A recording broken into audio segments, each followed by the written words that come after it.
I want to begin with this little disclaimer. This is not a rant about capitalism. I'm the biggest advocate for capitalism, real capitalism that you'll find. This isn't even a critique of crony capitalism, although that needs to be discussed as we progress further, looking into the deep state, big pharma, big food, military, industrial complex, and everything else plaguing our country right now. This is an analysis on control. What our enemies are using against us to control what we think, the causes that we support, the way we plan for our retirement, the way we feed our families or heat our homes, on and on. The death of free will. For example, before I get back to Chomsky and his book, here's a little George Orwell from 1984. Quote, "Films, football, beer, and above all, gambling filled up the horizon of their minds. To keep them in control was not difficult." Just change, still films, Netflix, football, beer, booze, drugs, whatever. Gambling, the internet filled up the horizon of their minds. That's what's happening. Now, Orwell wrote this long before George Floyd and the birth of modern corporate activism. He had no idea about organizations like the World Economic Forum or ESG. Orwell was talking ultimately about the dangers of consumerism, which goes back to the Wilson administration. And Edward Bernays said, the problem with this country is we have a group of people that pay attention to their needs. We need to change them into people of wants, and they did. Consumerism. Now, how consumerism provides a distraction to what's really is going on is really important. If an authoritarian government holds the reins of the corporate elite, like in the 21st century fascism, then we become slaves unknowingly to their entire agenda. That's where we've been. Tuesday, we woke up.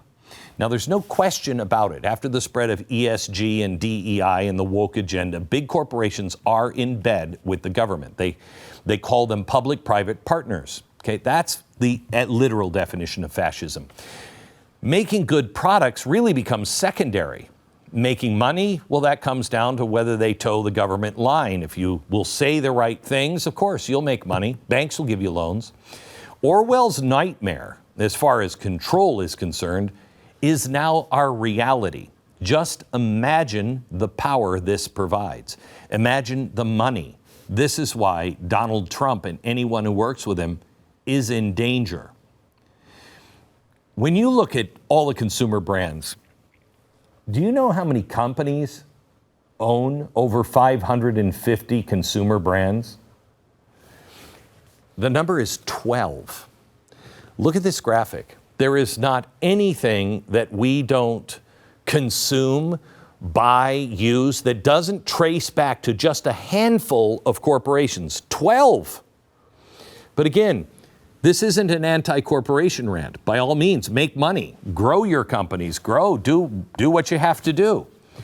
But the orange man cometh, okay? He's got a plan for you. Now, I want to talk to you about ownership here. When the unholy alliance between government takes place with government and capitalism or corporations, that's where we have a problem. How many of these companies have come to openly endorse and embrace DEI, ESG, and all the other whacked out progressive crusades over the past decade? Almost all of them. This same exact model is what has happened to the American propaganda complex, the mainstream media. Let me switch back to Noam Chomsky here in his Manufacturing Consent.